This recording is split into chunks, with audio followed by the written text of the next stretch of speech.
सांप्रदायिक काल मैं कहना चाहता हूं और मैं पार्टी के एक एक कार्यकर्ता से कहना चाहता हूं। सभा के अंदर एक बिल पर बहस हो रही थी। देश के वित्त मंत्री फाइनेंस मिनिस्टर पी चिदम्बरम जवाब दे रहे थे, तो पी चिदम्बरम साहब ने कहा आनंद कुमार कश्मीर से लेकर के कन्याकुमारी तक। मैं आपसे कहना चाहता हूं कृष्णप्पा साहब, आने वाली 11 अक्टूबर को जो जेपी जयंती का अवसर होगा, उस अवसर पर आप इस देश में अभी तो 1 महीना आप पूरे स्टेट में टूर करिए, डिस्ट्रिक्ट ऑर्गेनाइजेशन को, डिस्ट्रिक्ट कमेटीज को रीऑर्गेनाइज करिए, स्टेट कमेटी को रीऑर्गेनाइज करिए, लेकिन आप टारगेट रखिए कि जयप्रकाश नारायण की जयंती 11 अक्टूबर के दिन पर आप जैसे जयप्रकाश ने टोटल रेवोल्यूशन का कॉल दिया था, संपूर्ण क्रांति का कॉल दिया था, ऐसे ही आप भी देवेगौड़ा साहब के आशीर्वाद से, कुमार स्वामी साहब के सहयोग से कर्नाटक के अंदर एक संपूर्ण क्रांति का नारा देंगे, एक टोटल रेवोल्यूशन का नारा देंगे और आने वाले लोकसभा चुनाव में जनता दल सेक्युलर कर्नाटक से एक बड़ी संख्या में उम्मीदवारों को जिता करके भेजेगा। मैं कहना चाहता हूं, इसमें कोई भी मुझे शक नहीं। आई हैव ಮುನ್ನಡೆಸಬೇಕು ಅಂತ ಹೇಳಿ ಕೋರ್ತಾ ಇದ್ದಾರೆ।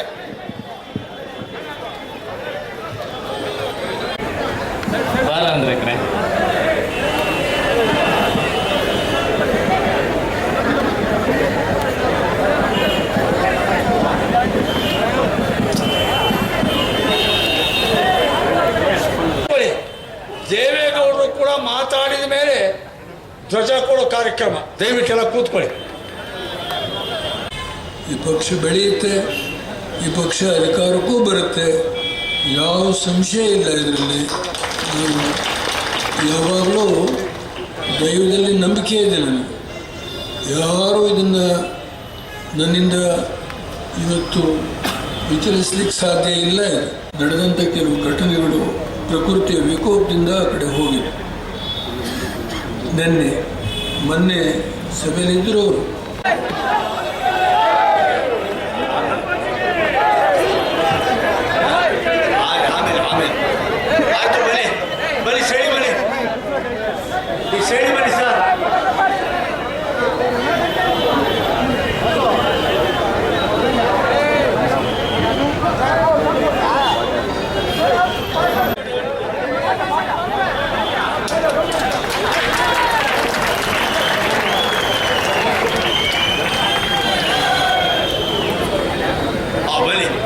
ಈಗ ತಮ್ಮನ್ನು ಉದ್ದೇಶಿಸಿ ಮಾತನಾಡ್ತಾರೆ ಕೃಷ್ಣಪ್ಪ ಸರ್, ದಯವಿಟ್ಟು ಕೃಷ್ಣಪ್ಪ ಅವರು ಮಾತಾಡ್ತಾರೆ, ಆಮೇಲೆ ಮಾತಾಡ್ಕೊಳ್ಳಿ, ಬನ್ನಿ ಈ ಕಡೆ ದಯವಿಟ್ಟು। ಕೃಷ್ಣಪ್ಪನ ಮಾತಾಡೋಕ್ಕೆ ಮುಂಚೆ ನಮ್ಮ ಕಾರ್ಯಕರ್ತರಿಗೊಂದು ಹಿಂಟ್ ಕೊಡೋಕ್ಕೆ ಇಷ್ಟಪಡ್ತೀನಿ। ದೇವೇಗೌಡರು ರಾಷ್ಟ್ರೀಯ ಅಧ್ಯಕ್ಷರಾಗಿರುವ 80ನೇ ವಯಸ್ಸಿನಲ್ಲಿರುವ ದೇವೇಗೌಡರ ಸ್ಫೂರ್ತಿ ಎಂಥದಪ್ಪ ಅಂದರೆ, ಮೊನ್ನೆ ರಿಸಲ್ಟ್ ಬಂತು, ತಾರೀಕಿಂದ ದೇವೇಗೌಡರು ಕೃಷ್ಣಪ್ಪ ಅವರು ಸ್ಟಾರ್ಟ್ ಮಾಡ್ತಾರೆ, ಪಕ್ಷ ಸಂಘಟನೆನ ನೋಡೇ ಬಿಡ್ತೀವಿ, ನೋಡೋಣ ಬಿಜೆಪಿ ಕಾಂಗ್ರೆಸ್ನವರು ಅಂತೇಳಿ ಮಂಗಳೂರಿಗೆ, ಉಡುಪಿಗೆ, ಉತ್ತರ ಕನ್ನಡಕ್ಕೆ, ಯಾವ ಕರಾವಳಿ ಜಿಲ್ಲೆ ಅಂದರೆ ಏನೋ ಗುತ್ತಿಗೆ ತಗೊಂಡ್ಬಿಟ್ಟಿದ್ದೀವಿ ಅಂತಿದ್ರಲ್ಲ, ಆ ಕರಾವಳಿ ಜಿಲ್ಲೆಗಳಿಗೆ ಲಗ್ಗೆ ಹಾಕೋಕ್ಕೆ 16, 17, 18, 19 ದೇವೇಗೌಡರು ಕೃಷ್ಣಪ್ಪನವರು ಮಂಗಳೂರು ಸಂಘಟನೆ ಅಧಿಕಾರ ಸ್ವೀಕಾರದ ಸಭೆಯಲ್ಲಿ ನಮಗೆಲ್ಲರಿಗೂ ಮಾರ್ಗದರ್ಶನ, ಶಿಸ್ತು, ಬದ್ಧತೆ ಮಾಡಲಿಕ್ಕೆ, ಆಶೀರ್ವಾದ ಮಾಡಲಿಕ್ಕೆ ಆಗಮಿಸಿರುವ, ಉಪಸ್ಥಿತರಿರುವ ರಾಷ್ಟ್ರೀಯ ನಾಯಕರು, ರಾಷ್ಟ್ರೀಯ ಜನತಾ ಪಕ್ಷದ ಜನತಾ ದಳದ ಅಧ್ಯಕ್ಷರು ಆದ ಸನ್ಮಾನ್ಯ ಶ್ರೀ ಎಚ್ ಡಿ ದೇವೇಗೌಡ ಸಾಹೇಬ್ರೆ, ಬಹಳ ಸ್ಪಷ್ಟವಾಗಿ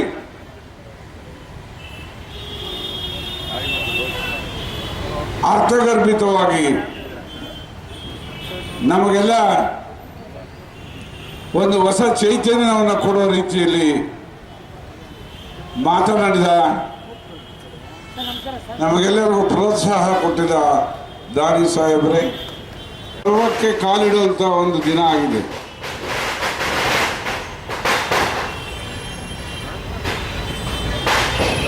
ನನ್ನದೇ ಆದ ರೀತಿಯಲ್ಲಿ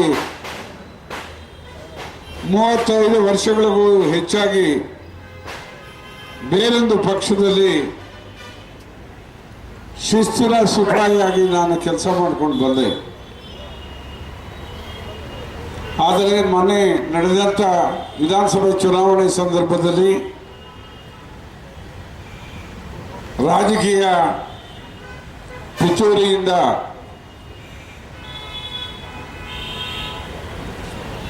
ಜಾತಿಗಳ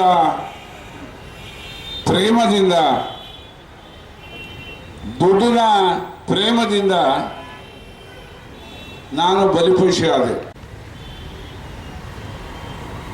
ಆಗ ಮುಳುಗಬೇಡ ನಿನ್ನ ಮೇಲಕ್ಕೆ ಬಾ ದಡಕ್ಕೆ ಅಂಥೇಳಿ ಇಬ್ಬರು ಮಾನ್ಯ ಮುಖಂಡರುಗಳು, ರಾಷ್ಟ್ರೀಯ ಅಧ್ಯಕ್ಷರಾದ ದೇವೇಗೌಡಜಿಯವರು, ಕುಮಾರಣ್ಣವರು ಬಂದು ನನ್ನನ್ನು ದಡಕ್ಕೆ ತಂದು ಉಳಿಸಿದ್ದಾರೆ. ರಾಜಕಾರಣದಲ್ಲಿ ಒಂದು ಪುನರ್ಜನ್ಮ ಆಗಿದೆ. ಈಗ ನನ್ನ ಮುಂದೆ ಇರೋ ಸವಾಲು ಏನಂದರೆ, ಈ ಒಂದು ಋಣವನ್ನು ಹೇಗೆ ತೀರಿಸೋದು ಅಂತೇಳಿ. ಅದು ಪ್ರತಿ ನಿಮಿಷದಲ್ಲಿ, ಪ್ರತಿ ಗಳಿಗೆಯಲ್ಲಿ, ಪ್ರತಿನಿತ್ಯ ದೇವರ ಧ್ಯಾನವನ್ನು ಮಾಡ್ತೀವಲ್ಲ, ಆ ಪ್ರಕಾರ ಈ ಪಕ್ಷದ ಋಣವನ್ನು ತೀರಿಸಲಿಕ್ಕೆ ನಮ್ಮದು ಯಾವತ್ತೂ ಕೂಡ ಸದಾ ಅದೇ ಧ್ಯಾನವಾಗಿದೆ.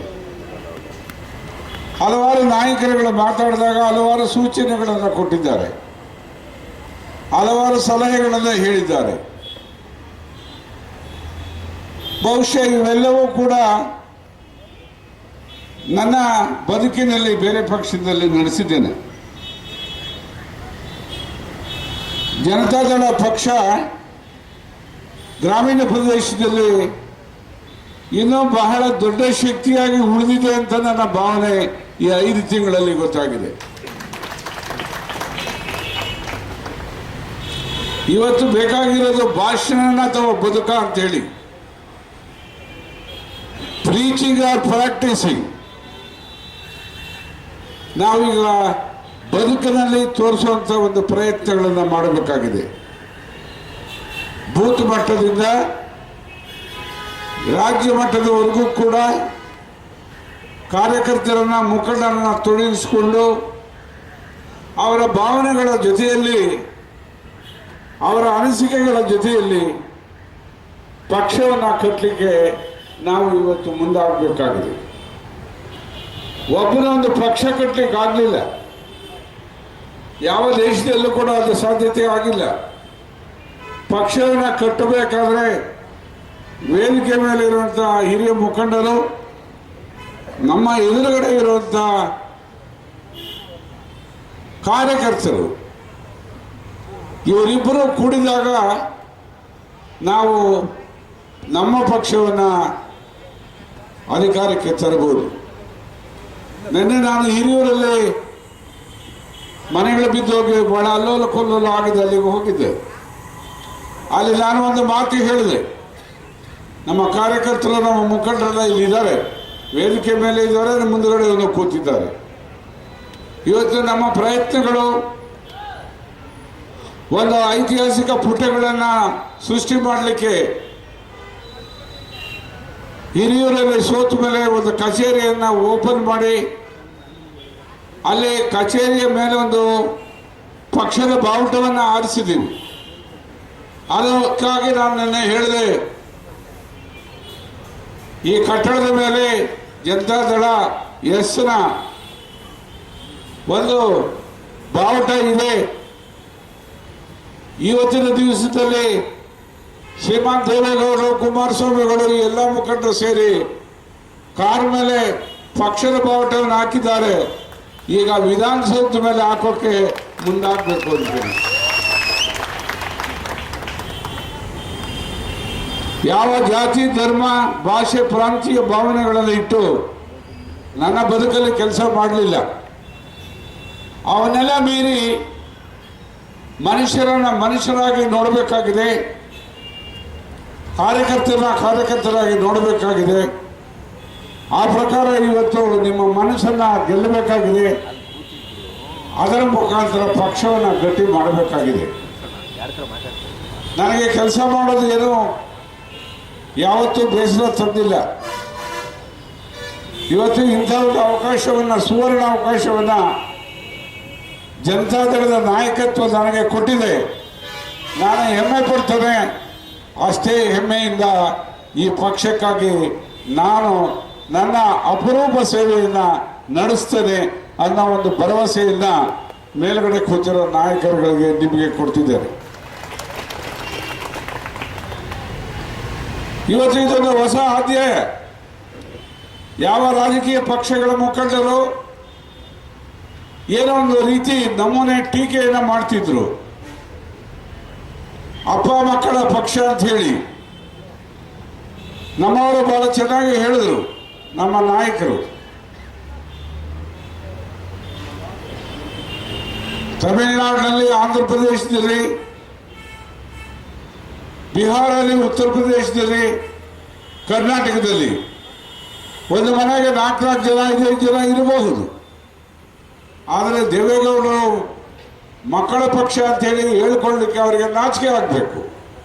ಹಾಗಿದ್ದ ಮೇಲೆ ಶತಮಾನಗಳಿಂದ ಯುಗಗಳು ಕಳೆದರೂ ಕೂಡ ಇವತ್ತು ಹೇಗೆ ಅವರು ಸಂತಾನವನ್ನು ಮುಂದುವರಿಸಿಕೊಂಡು ಹೋಗಿದ್ದಾರೆ ಅನ್ನೋ ಒಂದು ಇತಿಹಾಸ ನಮ್ಮ ಮುಂದೆ ಇದೆ. ಅರ್ಹತೆ ಇದ್ದರೆ ಆಸೆ ಪಡಬೇಕು. ಡಿಸೈರ್ ಅಂಡ್ ಡಿಸರ್ವ್ ಅಥವಾ ಡಿಸರ್ವ್ ಅಂಡ್ ಡಿಸೈರ್. ಆಸೆ ಇದ್ದರೆ ಅರ್ಹತೆ ಪಡಬೇಕು. ಅರ್ಹತೆ ಆಸೆ ಎರಡೂ ಒಟ್ಟಿಗೆ ಹೋದಾಗ ಮಾತ್ರ ನಮ್ಮ ಪ್ರಯಾಣ ಸುಖವಾಗಿ ಆಗುತ್ತೆ ಅಂಥೇಳಿ ನಾನು ತಿಳ್ಕೊಂಡಿದ್ದೇನೆ. ಅದಕ್ಕಾಗಿ ಇವತ್ತು 20 ತಿಂಗಳಲ್ಲಿ ಒಂದು ಹೊಸ ಸ್ವರೂಪವನ್ನು ಅಭಿವೃದ್ಧಿಯಲ್ಲಿ ಕೊಟ್ಟಂಥ ಕುಮಾರಣ್ಣನವರು, ನಾನಿವತ್ತು ಅವರ ಜೊತೆಯಲ್ಲಿ ಹಲವಾರು ತಾಲೂಕುಗಳಿಗೆ, ಜಿಲ್ಲೆಗಳಿಗೆ ಹೋಗಿದ್ದೆ. ನೋಡಿದಂಥ ಸಂದರ್ಭದಲ್ಲಿ ನಾನು ನನ್ನ ಭಾಷಣ ಮಾಡೋ ಜಾಗದಲ್ಲಿ ಹೇಳಿದೆ 85ರಿಂದ 90 ಸೀಟ್ ಬರುತ್ತೆ ಅಂತೇಳಿ.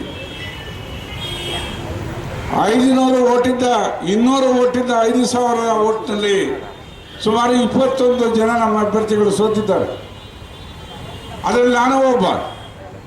ಇನ್ನು 800 ಓಟ್ ಬಂದಿದ್ದರೆ ನಾನು ವಿಧಾನಸಭೆಯಲ್ಲಿ ಇರ್ತಿದ್ದೆ. ಆ ಥರ ಘಟನೆಗಳು ಎಷ್ಟೋ ಜನ ಸ್ನೇಹಿತರಿಗೆ ಆಗಿದೆ. ಆದ್ದರಿಂದ ಯಾವ ಒಂದು ತಪ್ಪುಗಳಿಗಾಗಿ ಇವತ್ತು ಅಲ್ಪ ಮತದಲ್ಲಿ ನಮ್ಮ ಅಭ್ಯರ್ಥಿಗಳು ಸೋತಿದ್ದಾರೆ.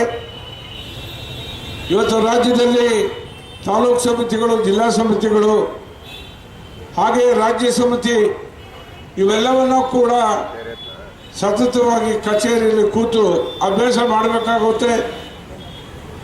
ಅಭ್ಯಾಸ ಮಾಡಿ ಪರಿಹಾರಗಳನ್ನು ಅವರ ಗಮನಕ್ಕೆ ತರ್ತೇನೆ.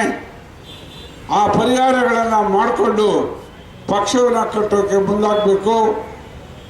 ಆ ಪ್ರಕಾರ ಇವತ್ತು ಮಾಡಿದಾಗ ಎಲ್ಲರ ವಿಶ್ವಾಸಕ್ಕೆ ನಾವು ಅರ್ಹರಾಗ್ತೇವೆ. ಪಕ್ಷವನ್ನು ಬೆಳೆಸಲಿಕ್ಕಾಗುತ್ತೆ, ಪಕ್ಷವನ್ನು ಅಧಿಕಾರ ತರಲಿಕ್ಕಾಗುತ್ತೆ. ಅದಕ್ಕಾಗಿ ಇವತ್ತು ನಾವು ನಿಷ್ಠೆಯಿಂದ ಕೆಲಸ ಮಾಡಬೇಕಾಗಿದೆ.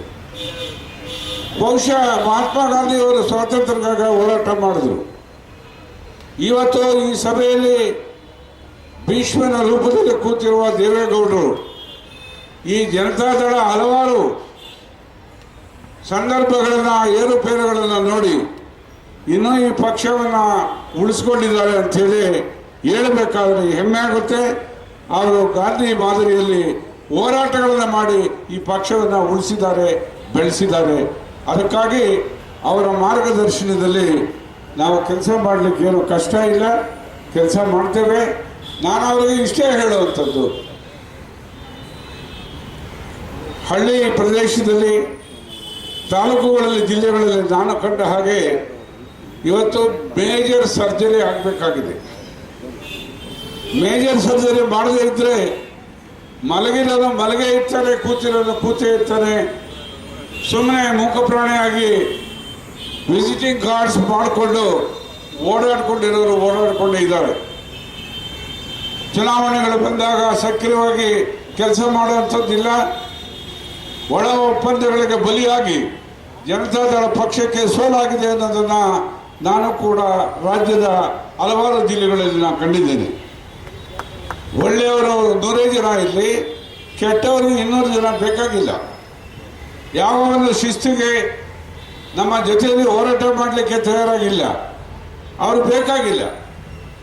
ಹಗಲು ಪಾರ್ಟಿ ಒಂದು, ರಾತ್ರಿ ಪಾರ್ಟಿ ಒಂದು, ಮಧ್ಯಾಹ್ನದ ಪಾರ್ಟಿ ಒಂದು ನಡೆಸೋರು ಕೂಡ ಜನತಾದಳದಲ್ಲಿ ಇರಬೇಕಾಗಿಲ್ಲ. ಯಾರು ನಿಶ್ಚಯದಿಂದ ಮಹನೀಯರ ಕಾರ್ಯಕರ್ತರು ಕೂತಿದ್ದಾರೆ, ಇವರ ಒಂದು ಸಹಾಯವನ್ನು ಪಡೆದು ಈ ಪಕ್ಷವನ್ನು ಸುಭದ್ರ ಪಕ್ಷವಾಗಿ ನಾವು ಬೆಳೆಸ್ತೇವೆ. ನನಗೆ ಇವತ್ತು ಈ ಕೊಟ್ಟಂಥ ಅವಕಾಶ ವಿಚಾರದಲ್ಲಿ ನಿಜ ನನಗಿಂತ ಸೀನಿಯರ್ಸು ಜನತಾದಳದಲ್ಲಿ ಕೆಲಸ ಮಾಡಿದವರು 16 ವರ್ಷಗಳು ಇಲ್ಲಿ ಕೂತಿದ್ದಾರೆ.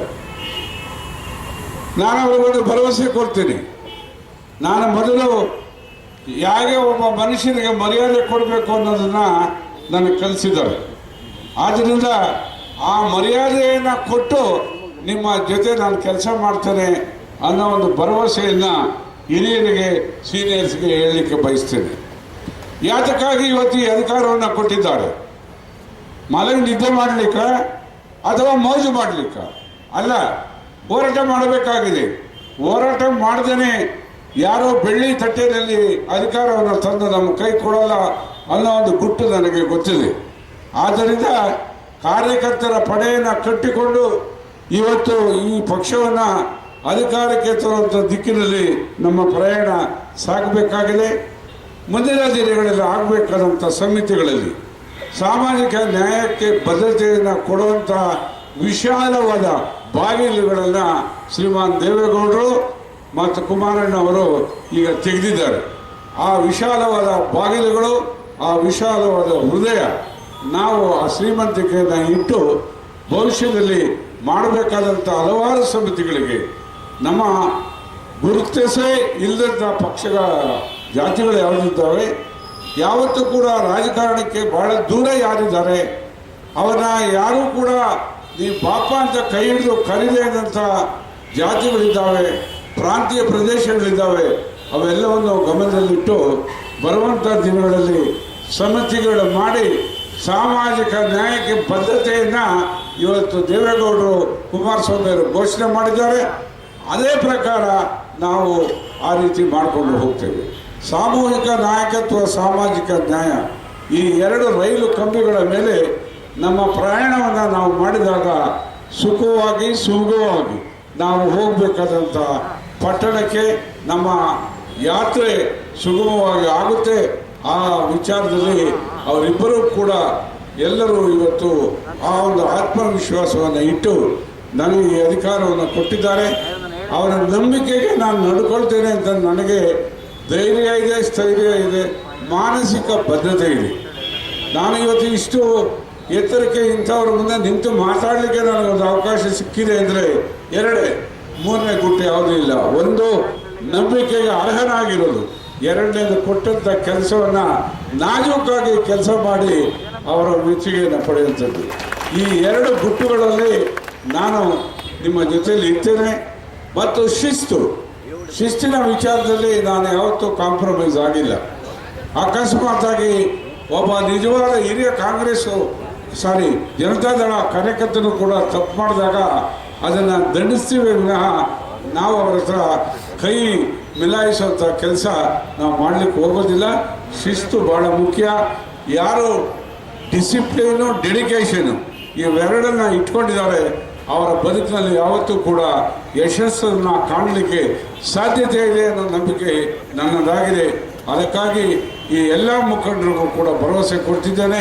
ನನ್ನ ಮೇಲೆ ಏನು ಅಭಿಮಾನ ಇಟ್ಟು ನನಗಿಂತ ಇನ್ನು ಹಿರಿಯರಿದ್ದಾರೆ, ಅನುಭವಿಗಳಿದ್ದಾರೆ, ಇವರೆಲ್ಲರನ್ನೂ ಕೂಡ ಸಮಾಧಾನ ಮಾಡಿ ನನಗೆ ಅಧಿಕಾರ ಕೊಟ್ಟಿದ್ದೀರಲ್ಲ, ಅದಕ್ಕೆ ನಾನು ನಿಮಗೆ ತಲೆಬಾಗಿದ್ದೇನೆ, ಋಣಿಯಾಗಿದ್ದೇನೆ. ನನ್ನ ಈ ಒಂದು ಅಧಿಕಾರದ ಋಣವನ್ನು ನಾನು ನಿಮಗೆ ತೀರಿಸ್ತೇನೆ. ಪಕ್ಷವನ್ನು ಸಂಘಟನೆ ಮಾಡ್ತೇನೆ. ಸಂಘಟನೆಯನ್ನು ಮಾಡಿ ಅದಕ್ಕೆ ತರಬೇಕಾದಂಥ ಫಲಿತಾಂಶವನ್ನು ತರಲಿಕ್ಕೆ ನಾನು ಮುಂದಾಗ್ತೇನೆ. ನಿಮ್ಮ ಆಶೀರ್ವಾದ ಇರಲಿ ಅಂತ ಹೇಳಿ ಮತ್ತೆ ಕೇಳಿಕೊಂಡು ಈ ಸುಸಂದರ್ಭದಲ್ಲಿ ಇಷ್ಟೊಂದು ದೊಡ್ಡ ಸಂಖ್ಯೆಯಲ್ಲಿ ನೀವೆಲ್ಲ ಬಂದು ನಮ್ಮ ಕಾರ್ಯಕ್ರಮವನ್ನು ನಡೆಸಿಕೊಟ್ಟಿದ್ದೀರಾ. ಜನತಾದಳ ಪಕ್ಷದ ಪರವಾಗಿ ನಿಮಗೆ ಅಭಿಮಾನಪೂರ್ವಕವಾದ ಧನ್ಯವಾದಗಳನ್ನು ನಮಸ್ಕಾರಗಳನ್ನು ತಿಳಿಸ್ತೇನೆ. ಅದೇ ಸಂದರ್ಭದಲ್ಲಿ ನಾನು ಮಾಧ್ಯಮಗಳ ಸ್ನೇಹಿತರಲ್ಲಿ ಕೇಳ್ಕೊಂಡಿದ್ದೇನೆ, ನೆನ್ನೆ ಇಲ್ಲ ಮೊನ್ನೆ ಇಲ್ಲ, ಮಾತುಕತೆ ಮಾಡಿದ್ದೇನೆ. ಆ ಪ್ರಕಾರ ನಾನು ಅವರನ್ನು ಮತ್ತೆ ಕೇಳ್ಕೊಳ್ತೇನೆ. ಈ ವೇದಿಕೆ ಮುಖಾಂತರ ನಾವು ಕೂಡ ಒಂದು ಸಮಾಜಕ್ಕೆ, ಈ ರಾಜ್ಯದ 6,10,55,000 ಜನಕ್ಕೆ ಒಳ್ಳೇದು ಮಾಡಬೇಕು, ಅವರ ಕಲ್ಯಾಣವನ್ನು ನೋಡಬೇಕು. ಕರ್ನಾಟಕ ರಾಜ್ಯ ಅಭಿವೃದ್ಧಿಯಲ್ಲಿ ನಂಬರ್ 1 ರಾಜ್ಯ ಆಗಬೇಕು ಇವರ ನಾಯಕತ್ವದಲ್ಲಿ ಅಂತ ಯಾರಾದರೂ ಕನಸು ಕಂಡಿದ್ರೆ ಅದು ನಂದು ಕೂಡ ಕನಸಾಗಿದೆ. ಆ ಶಿಸ್ತು, ಕಳ್ಳರು, ಸುಳ್ಳು ಹೇಳೋರು, ಲೋಕಾಯುಕ್ತದಲ್ಲಿರೋರು, CBIನಲ್ಲಿರೋರು, ಹೈಕೋರ್ಟ್ನಲ್ಲಿರೋರು, ಸುಪ್ರೀಂ ಕೋರ್ಟ್ನಲ್ಲಿರೋರು, ಇವರಿಗೆಲ್ಲರಿಗೂ ಕೂಡ ಮಾನ್ಯತೆ ಕಾಂಗ್ರೆಸ್ ಪಕ್ಷ ಕೊಟ್ಕೊಂಡು ಬರ್ತಾ ಇದೆ. ಹಾಗಾಗಿ ಇವತ್ತು ಯಾವುದೂ ಇಲ್ಲದೇ ಒಂದು ಶ್ರೇಷ್ಠವಾದಂಥ ಒಂದು ಪಕ್ಷ ಜನತಾದಳ ಆಗಿದೆ. ಯಾವ ಸ್ಕ್ಯಾಂಡಲ್ಸ್ಗೂ ಇಲ್ಲ. ದಿನಪತ್ರಿಕೆಯಲ್ಲಿ 2-3 ವರ್ಷದಿಂದ UPA 2 ಸರ್ಕಾರದಲ್ಲಿ ನೀವೆಲ್ಲ ನೋಡಿದ್ದೀರ. ಅಲ್ಲಿ ದೊಡ್ಡ ಸೇತುವೆ ಉದ್ಘಾಟನೆ ಆಯಿತು. ಇನ್ನೊಂದು 1,000 ಮೆಗಾವ್ಯಾಟ್ ಕರೆಂಟ್ ಕೊಡುವಂಥ ಘಟಕವನ್ನು ಕೊಟ್ವಿ. ಈ ಥರದ್ದು ಯಾವುದೂ ಪತ್ರಿಕೆಗಳಲ್ಲಿ ಬರಲ್ಲ. ಬರ್ತಾ ಇರೋದು 2. ಒಂದು, ನಮ್ಮ ಕಾಂಗ್ರೆಸ್ ಪಕ್ಷ ಅಂತ ಏನು ಅವರು ಹೇಳ್ಕೊಳ್ತಿದ್ದಾರೆ, ಆ ಪಕ್ಷದ ವತಿಯಿಂದ ಇವತ್ತು ಹಗರಣಗಳು ದೊಡ್ಡ ಅಕ್ಷರಗಳಲ್ಲಿ ಎಲ್ಲ ಪತ್ರಿಕೆಗಳಲ್ಲಿ ಬರೀತಾ ಇದ್ದಾರೆ.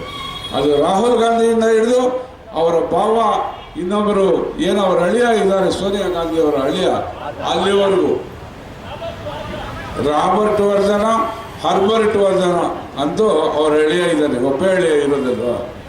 ಹೀಗೆ ಎಷ್ಟೋ ಲಕ್ಷ ಕೋಟಿಗಳ ಒಂದು ಘಟನೆಗಳನ್ನು ನಡೆಸಿ ಸರ್ಕಾರ, ಕೇಂದ್ರ ಸರ್ಕಾರದ ದುಡ್ಡನ್ನು, ಸಾರ್ವಜನಿಕರ ದುಡ್ಡನ್ನು ನುಂಗಾಕಿದ್ದಾರೆ.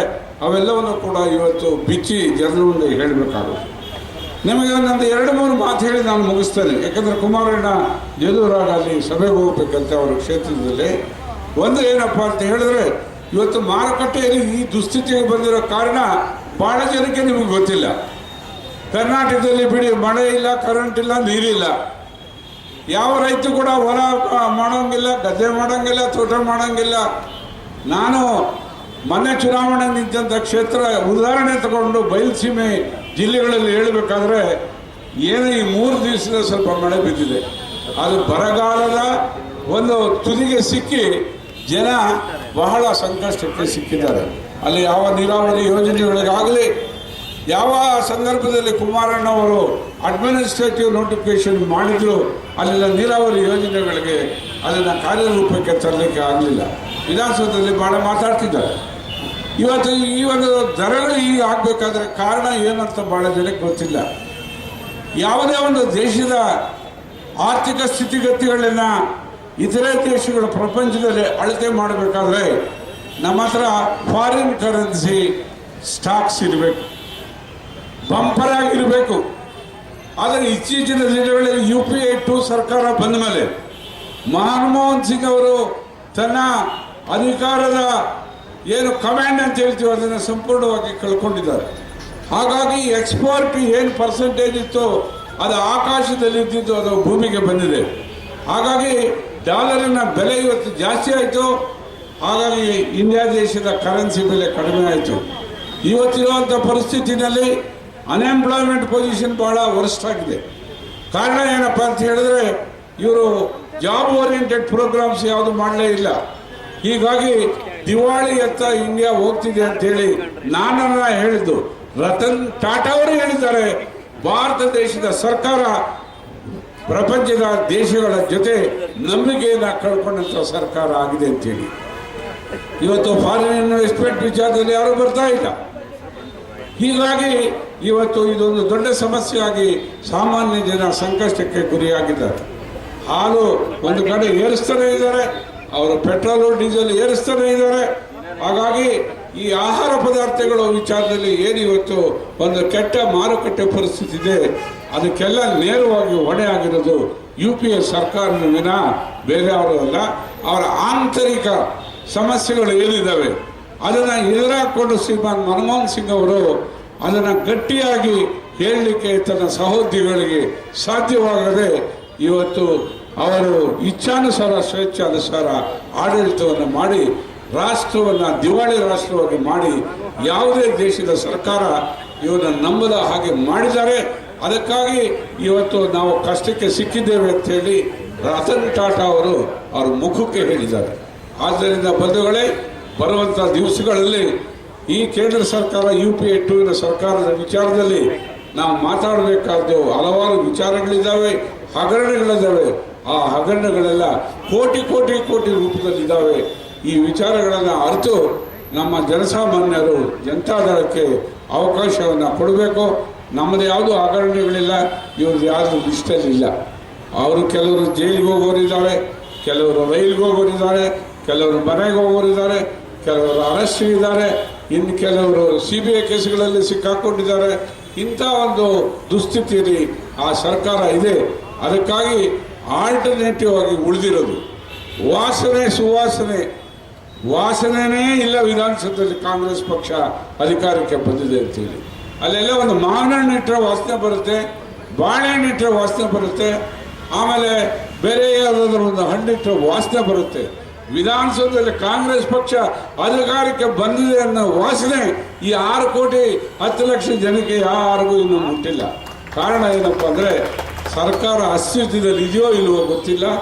ಏಜೆಂಟ್ಗಳು, ದಂಡಾಳಿಗಳು, ಕಮಿಷನ್ನು ಇವೆಲ್ಲವೂ ಕೂಡ ಬಾಗಿಲುಗಳು ತೆಗೆದಿದ್ದಾರೆ, ಅಂಗಡಿಗಳು ತೆಗೆದಿದ್ದಾರೆ. ಸಿದ್ದರಾಮಯ್ಯ ಸರ್ಕಾರ ಕೌಂಟರ್ಗಳು ತೆಗೆದು ಬಿಟ್ಟಿದ್ದಾರೆ ಟ್ರಾನ್ಸ್ಫರ್ಸ್ಗೆ. ವೆಸ್ಟ್ ಎಂಡ್ ಹೋಟ್ಲಲ್ಲಿ ರೂಮು, ಯಾರೋ AC ಮೇಲೆ ಇರೋರಿಗೆಲ್ಲ ವೆಸ್ಟ್ ಎಂಡ್ ಹೋಟ್ಲಲ್ಲಿ ರೂಮು, ಇನ್ನು ಕೆಳಗಡೆ ಇರೋರಿಗೆಲ್ಲ ಚಾಳುಕ್ಯನಲ್ಲಿ ರೂಮು, ಇನ್ನು ಅದಕ್ಕಿಂತ ಕೆಳಗಡೆ ಇರೋರು ಆ ಕೃಷ್ಣರಾಜ ಮೇನ್ ರೋಡಲ್ಲಿ ಇರೋ ರಸ್ತೆಗಳಲ್ಲಿರೋ ಹೋಟ್ಲುಗಳು. ಹೀಗೆ ಸ್ಥಳಗಳನ್ನು ಆ ಗ್ರೇಡ್ ಪ್ರಕಾರ ಮಾಡಿಕೊಂಡು ಮಾರಾಟ ಕಾಳಸಂತೆ ಆಗದೆ ಇವತ್ತು ಈ ಒಂದು ಟ್ರಾನ್ಸ್ಫರ್ಸ್ ವಿಚಾರದಲ್ಲಿ ಬಹುಶಃ ಬರೋ ದಿನಗಳಲ್ಲಿ ಇವೆಲ್ಲ ಮಾತಾಡೋಣ, ಇವೆಲ್ಲವನ್ನು ಬಿಚ್ಚಿಡೋಣ. ಇವರು ಏನು ದೊಡ್ಡ ದೊಡ್ಡ ಮಾತುಗಳನ್ನ ಹೇಳಿದರು, ಆ ಪೇಪರ್ ಕಟ್ಟಿಂಗ್ಸ್ ಇನ್ನೂ ಜೀವಂತವಾಗಿದ್ದಾವೆ. ಅದನ್ನೆಲ್ಲ ಎಳೆ ಎಳೆಯಾಗಿ ತೆಗೆಯೋದ್ರ ಮುಖಾಂತರ ಜನರಿಗೆ ನಾವು ಮನದಟ್ಟು ಮಾಡಬೇಕಾಗಿದೆ. ಇವತ್ತು ಜನತಾದಳ ಕರ್ನಾಟಕ ರಾಜ್ಯದಲ್ಲಿ ಅನಿವಾರ್ಯ. ಇಬ್ಬರು ಭ್ರಷ್ಟರ ಸರ್ಕಾರಗಳು ಸೇರಿ ನಮ್ಮ ರಾಷ್ಟ್ರವನ್ನು, ರಾಜ್ಯವನ್ನು ದಿವಾಳಿ ಮಾಡಿದ್ದಾರೆ. ಉಳಿದಿರುವಂಥದ್ದು ಏಕೈಕ ಪಕ್ಷ ಜನತಾದಳ ಶ್ರೀಮಾನ್ ದೇವೇಗೌಡರ ನಾಯಕತ್ವದಲ್ಲಿ ಅದು ಮತ್ತೆ ಅಧಿಕಾರಕ್ಕೆ ಬರಬೇಕಾಗುತ್ತೆ.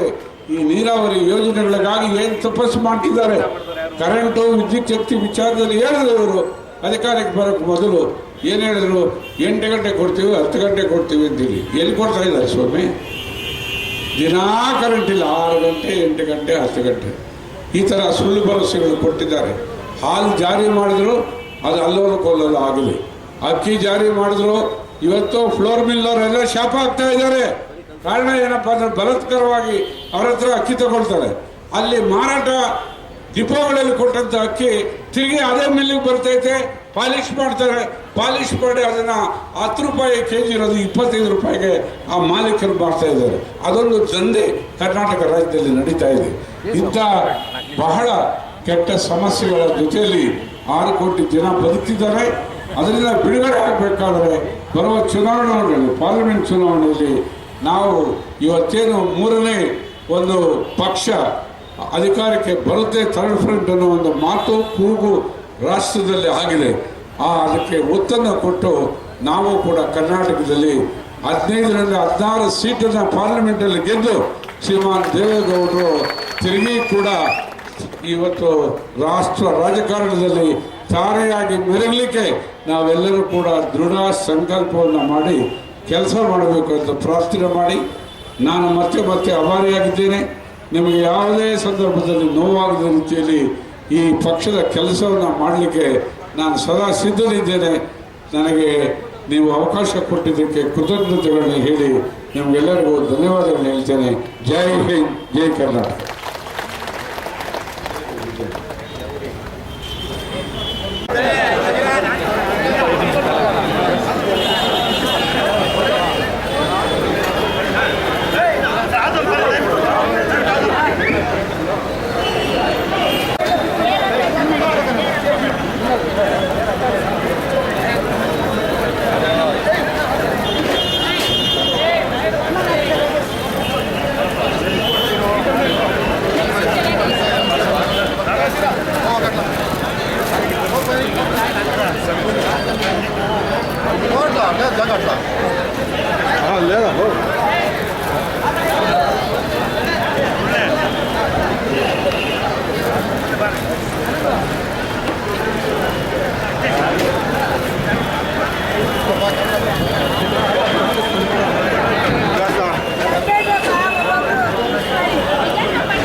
ಒಂದು ಕಡೆಯಿಂದ ಹೋಗಿ ಸಮಯ ದಯವಿಟ್ಟು ಎಲ್ಲರಿಗೂ ಅವಕಾಶ ಸಿಗುತ್ತೆ.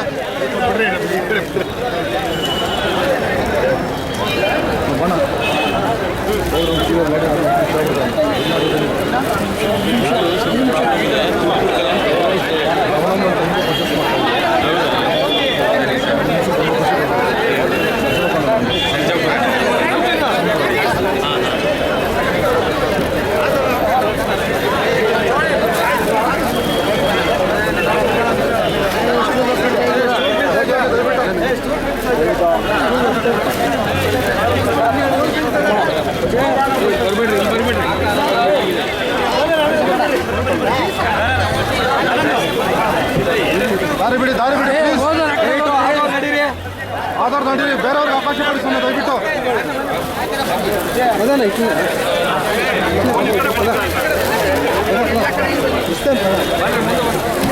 ದಾರಿ ಬಿಡಿ ಸ್ವಲ್ಪ ನೀವು ದಯವಿಟ್ಟು ಪ್ಲೀಸ್.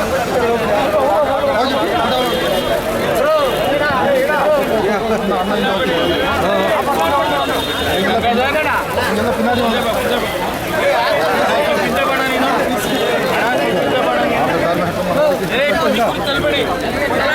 ಅದೆಲ್ಲ ಹೋಗಿ ದಯವಿಟ್ಟು ಪ್ಲೀಸ್.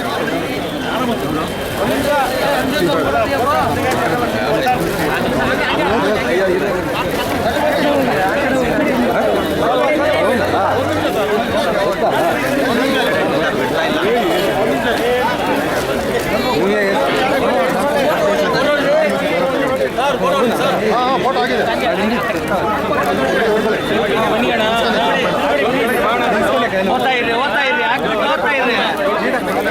ಅಲ್ಲೇ ನಿಲ್ಕೊಂಡ್ಬಿಟ್ರ ದಯವಿಟ್ಟು ಪ್ಲೀಸ್.